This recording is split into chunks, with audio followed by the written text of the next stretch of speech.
Welcome back to the Kosi Arsenal channel. My name is Kosi. Welcome back to a brand new video. We have a final price for Viktor Gyokerez. 60 million euros, rising to 70 million euros. That is the price that was agreed between Viktor Gyokerez and Sporting. If a club brings that money, they will sign him. That's according to Fabrizio Romano. We'll be diving into that story. Is he worth 70 million euros? And also, is it Arsenal? There is this optimism that the Alexander Isak deal can be done. This is according to The Athletic, who feel Arsenal are going to do whatever it takes to sign Alexander Isak this summer, despite the fact that Isak is not for sale by Newcastle. And a couple of other sources are saying that Isak himself would love to stay at Newcastle. Arsenal will try to get him this summer. And finally, David Onstein says that Dean Huyson is a player that Arsenal have followed for quite some time, and this summer they will be willing to pay about 50 million, which is the player's release clause, to get him at the Emirates Stadium. Hit the like button, subscribe to the channel as well. Mikel Arteta wants another 50 million centre back. Now, at the moment, I don't see why we need one, but of course, as we advance into the Champions League, as we get to compete in the Premier League, compete at the UEFA Champions League front, and all these other competitions, probably Mikel needs a bigger squad, and that's why he's adding another centre back for 50 million. What do you think about that? And if you people are quite confused and quite angry at Mikel wanting to add another centre back, but he's always got it right, and this time I think he's got the benefit of the doubt. But let's start off with that big story from Fabrizio Romano. Viktor Gyokerez has an agreement with Sporting Lisbon, and it is 60 million euros, rising to 70 million euros. So this summer, if any club pays a guaranteed fee of 60 million euros, up to 65, and add-ons that will see the deal rise up to 70 million euros,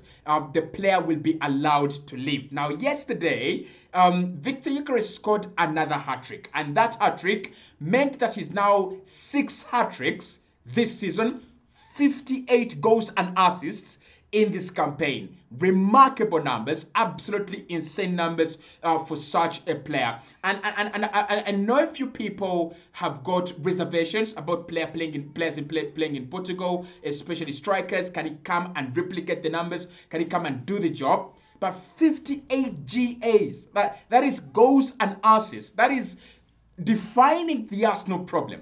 Mikel has always talked about effectiveness and impact in both boxes. Viktor Gyokerez is the true definition of the Arsenal solution to the problems that we have. GAs, we need goals.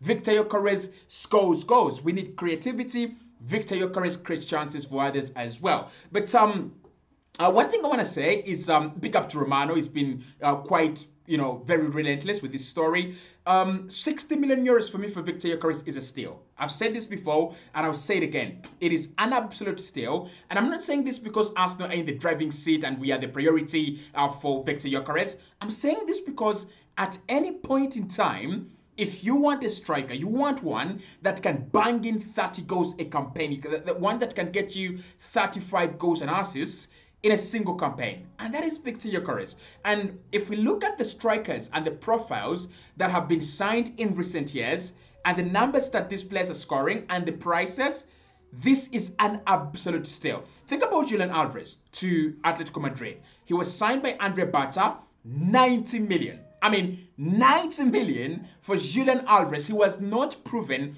anywhere. He's a promising striker. I think he's got a very good demeanor about him, but 90 million for Julian Alvarez? Seriously? It's crazy. And then you think about the likes of Erling Haaland. I think that cost about 75 million euros. It was a crazy deal as well. And relatively cheap, but 75 million euros. You think about Darwin Núñez, that was close to 100 million. Didn't even do anything for Liverpool. Think about Christopher Nkunku, that was closer to 70 million. So, if all these guys are 70 million, 80 million, 90 million, and Viktor Gyokerez, he actually scored 40 goals last season and is now involved in 58 this campaign. I think we've got to give him the benefit of the doubt, in my opinion. Now, Arsenal are his priority at the moment, but we are not the only club interested, but we are the priority of the player, and he's got that agreement with Sporting that they will let him go for 60 million. and add-ons rising to 70 million euros. One thing I would say to Arsenal, go and do this deal. Honestly, go and do this deal. That is why we brought in Andre Bata. Mikel was asked about the profile of Andre Bata, and he actually said something very interesting. He said, we hope he uses his intuition and experience. Those two things, that's a whole video, I tell you. That's a whole video. We'll talk about Andre Bata. But the fact that Mikel really trusts Andre Bata's intuition and experience, it tells you that Viktor Gyokerez is going to be an Arsenal player. For me, it tells me that the fact that Bata likes him and Mikel trusts Bata like that. You know, he was very key in Andre Bata coming to Arsenal. He wanted him. He led the process. He was part of the process of getting a technical director, and we got him. So Mikel says that Bata's intuition and experience will help drive the club into a better position. And for me, we've already started seeing it. Andre Bata wanted to sign Viktor Gyokerez for Atletico Madrid a couple of years ago, and even last summer. The deal didn't happen, and now he's come to Arsenal and said, let's revisit it. Let's look at it again. So for me, as such an experienced sporting director is going to look at the quality of the player, what they can provide, but most importantly, what they have done, their track record, right? Of course, their talents like Nico Williams, he's not yet done it. He's not yet exploded. But if you can look at his talent and see, he's going to be a great player. The same way ATM had Antoine Griezmann. We all thought, well, who is this guy? I mean, we had never seen him before. We saw him at Atletico Madrid, and he was absolutely brilliant. The likes of Koke as well, at ATM and the others. I kind of feel like Gyökeres is going to be an Andre Bata signing, and it is a good one. So for me, 70 million euros, that's no problem. If Sporting have agreed that is going to be enough to cost the services of Viktor Gyokerez, I don't think Arsenal should think twice on this one. Now, away from the Viktor Gyokerez deal, inside Arsenal, people still think, and there are few people that think the Alexander Isak deal is possible. Is it possible? I don't know. Like, I really don't know, right? I'm going to give you the facts, and then we'll get time and discuss the Alexander Isak deal once again. It's been a long time since we talked about Alexander Isak. But the information from The Athletic is that Arsenal are not 100% driven away from the Alexander Isak deal, and a few people feel a deal is still possible. Now, we did talk about the conditions under which Arsenal could sign Alexander Isak, and I'm not professional, and all the guys that I was watching are not professionals, but it made sense. The information we put out there really made a lot of sense. The conditions under which Arsenal could get Alexander Isak. One, we said Newcastle don't get the UEFA Champions League. Bloody hell, Arsenal have just gone to the semi-finals of the UEFA Champions League, and now 5th place is guaranteed Champions League. So that means that if Newcastle can keep themselves within the top 5, they will get UEFA Champions League. That makes it a little bit harder, because I think Isak is craving Champions League football. He wants to play in the UCL. He wants to be a part of the UCL, right? And if Arsenal can give him that, and Newcastle can give him that too, maybe he's going to stay. Maybe he's going to choose to stay. We don't know what's going to happen, but there is that possibility.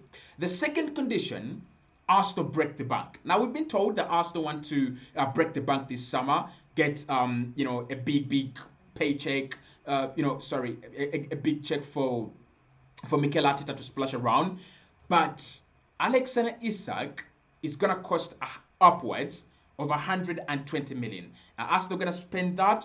Probably, right? Probably not. But if a few people feel that a deal can be done, then that means Arsenal are willing to go all the way. The third condition, that Alexander Isak pushes for a move. Now, if he gets UEFA Champions League and they give him a new deal, he's got a long contract at Castle. I think it ends 2028 or 2029. So he's got a long-term contract. Is he going to push for a move with 3 years or 4 years left on his deal?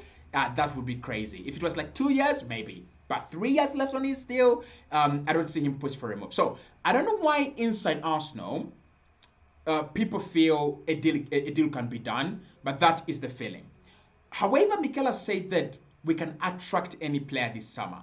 And For me, that signifies and that communicates that there is this degree of belief inside Arsenal. There is this degree of belief that we have at the club, and it's there like it has never been there before, and that's the truth, right? So maybe Arsenal kind of feel like this summer, by the time we get to the summer, maybe we shall be UCL champions. Does that change everything though? I think we've got to talk about that as well. I mean, if you went into a summer where Real Madrid want Bellingham, and you are Arsenal and you want Bellingham too, and then you win the UEFA Champions League, does that give you an edge over Madrid for Jude Bellingham? I don't know. I don't know. But there is this thing psychologically that is called recency bias, where maybe players could look at a club as more attractive, as a better project because of what they've won recently. That is something that we know can happen. Maybe Arsenal and Mikel are saying, let's go and win the Champions League, and after that we can attract Isak. We can talk to Isak, but it's gonna be an expensive deal. If we can get him, it's a good deal. It's a massive deal, but it's going to be an expensive one. Well, another expensive deal is the Dean Huijsen deal at Bournemouth. It just doesn't go away. It just doesn't go away. So he's got a 50 million release clause. Arsenal are willing to pay 50 million and trigger the release clause of Dean Huijsen this summer. Oh my God. This is interesting, right? This is so interesting. Arsenal want to spend another 50 million on a centre back. Remember, we have spent around 40. That was 40 million euros on Ben White, 50 million on 40 million on Julian Timber, 50 million on Ben White, 27 on Gabriel Magalhaes, around 40 million euros on Ricardo Calafiori. And now Mikel is saying, I am going to go back to the market and spend another 50 million on a talented Spanish centre-back called Dean Huijsen. Now, we've talked about the amount of competition there is. He's such a talent, right? He's such a talent. We're gonna do a video for you on the channel. You'll be able to watch it. Interesting guy, interesting talent. But for us not to be crazy like this, like in a summer where everyone thinks the priority is attacking options, the priority is midfield, for us to go and splash 50 million, or for us even to be ready to splash 50 million on a centre back, Mikel is totally obsessed with defensive options. Now, I'm going to tell you, the Athletic have said that Arsenal are not looking at Dean Huijsen as an independent deal. They have looked at young centre backs. They've always wanted a young centre back that can come in and provide that kind of cover to Gabriel and William Saliba, right? Across the backline. And what we know about Dean Huijsen is he's a player that can play across the backline. He's right-footed, but he can play left centre back. He can also play left back as well. Now, what makes sense here, and why this report makes a lot of sense for me, is that Arsenal have always looked at young centre backs. Gerard Hato, you remember? We've looked at Gerard Hato for 2 good years now. We started looking at him, he was 18. I think he's 20 now. And Arsenal have always been fixated on Gerard Hato. Can play at centre back. Actually, he plays at left centre back, predominantly for Ajax. And this season, he has played almost 38 games at left back. That's what Mikel is looking for. A centre back that can actually play in the wide areas. He's always been a big fan of McGahey. That much we know. He loves McGahey. Every single summer, well, Arsenal linked with McGahey every single summer. And then he's also been linked with Jared Branthwaite at Everton. That tells you there is a track record, and Arsenal trying to get a certain kind of profile in. The difference between Dean Huijsen and all these players is he's the youngest of all of them. I think he's just 19. I don't know, but I think Gerard Hato could be 19 as well, right? Gerard Hato could be 19 as well at Ajax. He's the youngest. And what that tells you about Arsenal and what the Athletic are reporting is that Arsenal are not looking to replace any of Saliba and Gabriel or Timber. They just want someone that can come in the way you see, just to have an extra player. So I'll give you an example. When you think about City, this is how they line up, right? Josko Kivadio at left back, at right back, Kusanov, right? Kusanov at right back. And then at centre back, you have Diaz and Akanji. So you see that there is Nathan Ake and John Stones unused. And that is not because they are not good enough to start for City. They're just rotation options. And what Mikel is building is a team that is so hard to go against, especially defensive wise. And even right now, we've got a couple of players that just don't play every single day. So Saliba, Gabriel, Timber, and Ben White play every single day, those four. And then you've got Lewis Kelly, defender, doesn't play every single day. Kieran Tierney, Oleksandr Zinchenko, Takiro Tomiyasu. He's got 4 options, and Ricardo Calafiori. 5 players that are good enough to start for us, good enough to start in any other team, that don't start every single day. Because it's losing Zinchenko and Kieran Tierney, does that warranty him a 50 million centre back? I don't know, but Arsenal are willing to splash that much on Dean Houston. So hit the like button, subscribe to the channel as well. Much more of these stories appearing on the channel. On Monday, we'll talk about Dean Houston as a player. We'll talk about Viktor Gyokerez and how he became a scoring monster. And we'll talk about Alexander Isak as well. See you soon.